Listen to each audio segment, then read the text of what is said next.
Hello everyone, आज हम general entries करेंगे जीएसटी से रिलेटेड, जिसमें ट्रांजैक्शंस जो होंगे हमारे विद इन द स्टेट भी होंगे और आउटसाइड द स्टेट भी होंगे। तो यहाँ हमें श्री गोपी चंद जो कि केरला से बिलोंग करते हैं, सीजीएसटी रेट है 9%, एसजीएसटी रेट है 9%। तो इनके ये ट्रांजैक्शन दे रखे हैं, इनकी एंट्रीज पास करनी है। सबसे पहला है उन्होंने गुड्स परचेज किए चेन्नई की पार्टी से, तो purchase account debit 3 lakh, input IGST. जब उन्होंने आउटसाइड पार्टी से परचेज किए हैं तो आईजीएसटी रहेगा और यहाँ पार्टी का नेम, तो 3 लाख पे 18%, यानी इन दोनों को आईजीएसटी में दोनों को कंबाइन करके हम आईजीएसटी निकालेंगे 54,000। नेक्स्ट है उन्होंने गुड्स परचेज किए केरला की ही पार्टी से, तो एंट्री हमारी रहेगी purchase account debit, input CGST SGST, यानी दोनों के रेट हम अलग अलग कैलकुलेट करेंगे। 50,000 पे 9%, 4500 ये एंट्री पास हो गई। नेक्स्ट उन्होंने गुड सोल्ड किए हैदराबाद की पार्टी को, जो कि 80,000 की कॉस्ट है।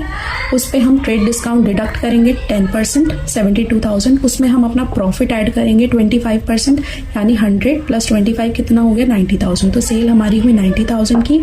अब आउटसाइड द स्टेट हुई है तो हम इन दोनों रेट को इंक्लूड कर ऐड कर लेंगे, यानी 9% प्लस 9% 18%, 16,200। तो ये हमारी नायडू का डेबिट बैलेंस आ गया 1,06,200 का।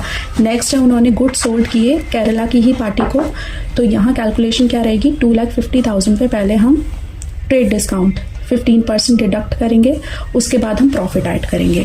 तो हमारी सेल इस तरीके से कैलकुलेशन रहेगी। सेल हमारी 3,40,000 आ गई, 9% सीजीएसटी दोनों कैलकुलेट कर लिया। तो बैंक अकाउंट में बैलेंस हमारा कितना आ गया, क्योंकि हमें पेमेंट मिल चुकी है, ये बैलेंस आ गया। नेक्स्ट है एडवर्टीजमेंट चार्जेस हैं 8,000 पेड इन कैश। तो यहाँ एडवर्टीजमेंट एक्सपेंसेस, इस पे हमने इनपुट सीजीएसटी एसजीएसटी चार्ज करके 9%, 8,000 पे 9%, 720 टू कैश, इतना बैलेंस आ गया। नेक्स्ट एंट्री है कंप्यूटर परचेज होता है ऑफिस यूज के लिए, तो ऑफिस इक्विपमेंट 30,000 का है। उस पे हम सीजीएसटी एसजीएसटी 9% के अकॉर्डिंग चार्ज कर लेंगे और टू बैंक अकाउंट करके टोटल बैलेंस निकाल लेंगे। Proprietor withdraw 10,000, drawings to cash 10,000। Last में हमें ये जो भी हमने जीएसटी निकाला है उसका सेट ऑफ करना है। तो सबसे पहले हम आईजीएसटी सेट ऑफ करेंगे, आउटपुट डेबिट करेंगे इनपुट से।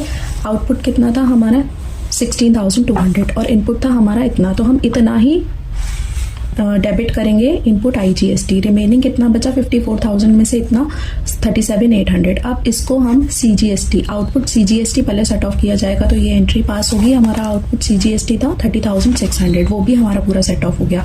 फिर रिमेनिंग बैलेंस हमारा निकल के आता है 7,200, इसको हम एसजीएसटी से सेट ऑफ करेंगे। तो आउटपुट एसजीएसटी हमारा 30,600 था, इनपुट आईजीएसटी पूरा सेट ऑफ हो जाएगा। इनपुट एसजीएसटी वो कैसे निकलेगा 4,500, 720